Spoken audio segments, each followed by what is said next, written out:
ఓవైపు పేదలకు మంజూరు చేసిన ఇందిరమ్మ ఇండ్లను రకరకాల సాకులు చెప్తూ రద్దు చేస్తుంది రేవంత్ రెడ్డి ప్రభుత్వం. కానీ అతిథి గృహం పేరుతో అవసరం లేకుండా చేపట్టిన సీఎం క్యాంపు కార్యాలయం నిర్మాణ పనులను మాత్రం ఆగ మేఘాలపై చేస్తుంది. అదనపు హంగులతో ఇప్పటికే నిర్మాణ వ్యయం 3 రెట్లు పెరిగింది. సీఎం క్యాంపు కార్యాలయం కోసం ప్రజాధనాన్ని దుర్వినియోగం చేస్తున్నారన్న విమర్శలు వెల్లువెత్తుతున్నాయి.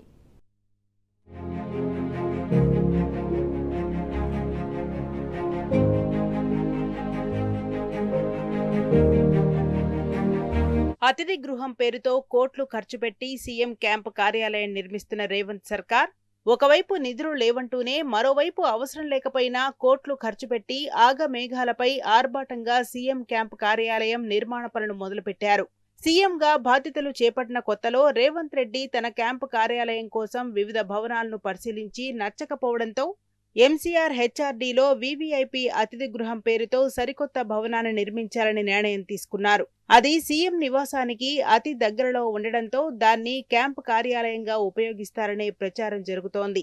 2 అంతస్తుల్లో దాదాపు 10,000 చదరపు అడుగుల విస్తీర్ణంలో భవనాన్ని నిర్మించాలని మొదట నిర్ణయించారు. సుమారు ఎకరం విస్తీర్ణంలో చేపట్టిన ఈ భవన నిర్మాణ వ్యయం ఇప్పుడు 3 రెట్లు పెరిగి 100 కోట్ల రూపాయలకు పెరిగినట్లు అధికార వర్గాలు చెబుతున్నాయి.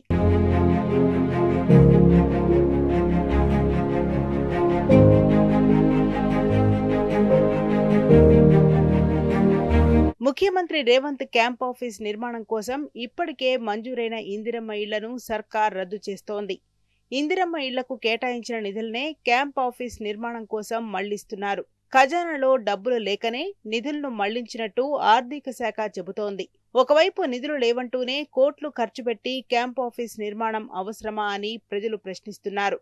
రేవంత్ ఇంటికి దగ్గరగా నిర్మిస్తున్న ఈ అతిథి గృహం లాంటి క్యాంప్ ఆఫీస్ బహుళ అంతస్తుల్లో దాదాపు 50,000 చదరపు అడుగుల విస్తీర్ణం తుది మెరుగులు దిద్దుకుంటోంది. 5 స్టార్ హోటల్ తరహాలో సకల సౌకర్యాలు కల్పించాలని సీఎం ఆదేశించడంతో ఇప్పుడు నిర్మాణ వ్యయం 3 రెట్లకు పెరిగింది. అత్యాధునిక ఫర్నిచర్, ఇతర సౌకర్యాలు, పెరుగుతున్న వ్యయం, త్వరగా పూర్తి చేయటం వంటి అంశాలపై నివేదిక సమర్పించేందుకు నిపుణుల కమిటీని సర్కార్ ఏర్పాటు చేయటం గమనార్హం.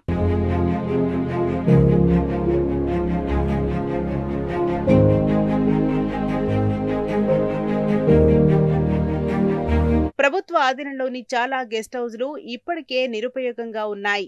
Greenland, Dilkusha, Indira park guest హౌజులతో పాటు పర్యాటక శాఖకు చెందిన తారామతి బారాదరి, హరిత ప్లాజా, శిల్పారామం తదితర భవనాలను గెస్ట్ హౌజులుగా ఉపయోగించుకునే వీలుంది. అంతేకాదు కొత్తగా నిర్మించిన సచివాలయంలో కూడా ముఖ్యమైన అతిథుల కోసం పై అంతస్తుల్లో అత్యాధునిక హంగులతో గెస్ట్ హౌజులు నిర్మించారు. ఇన్ని రకాల అవకాశాలున్నప్పటికీ ప్రత్యేకంగా ఎంసీఆర్ హెచ్ఆర్డీలో గెస్ట్ హౌస్ నిర్మాణం ఎందుకని పలువురు ప్రశ్నిస్తున్నారు.